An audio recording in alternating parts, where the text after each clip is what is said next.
Candidat malheureux à l'élection présidentielle de 2010 et 2015, Cellou Dalein Diallo n'en démord toujours pas.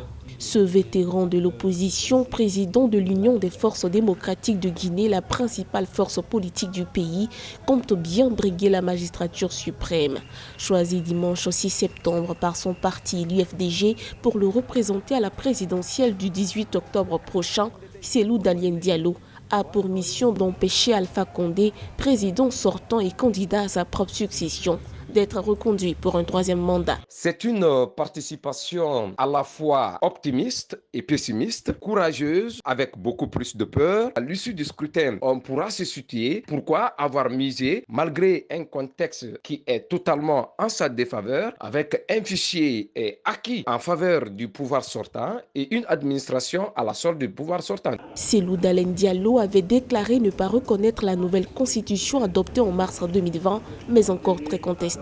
Son parti, l'UFDG, avait rejoint l'alliance du Front National pour la défense de la Constitution FNDC. Le front qui a mené des séries de manifestations depuis le 14 octobre 2020 contre le changement constitutionnel est aujourd'hui divisé. C'est donc sur fond de désaccord que Cellou Dalein Diallo entrera dans la course pour la présidentielle. Avec l'hypothèse d'un deuxième tour entre les deux candidats, Alpha Condé et Cellou Dalein, et au regard des candidatures déjà déposées au niveau de la Cour constitutionnelle, je pense que le chef de l'État sortant aura la chance d'avoir beaucoup plus d'alliances que Cellou Dalein, parce que les partis qui sont en lice dans cette compétition sont beaucoup plus favorables au pouvoir sortant qu'au chef de file de l'opposition. Arrivé en tête au premier tour de la présidentielle de 2010 avec 43,63% des voix devant l'actuel chef de l'État Alpha Condé, Cellou Dalein Diallo s'était finalement incliné au second tour avec 47,48% des voix.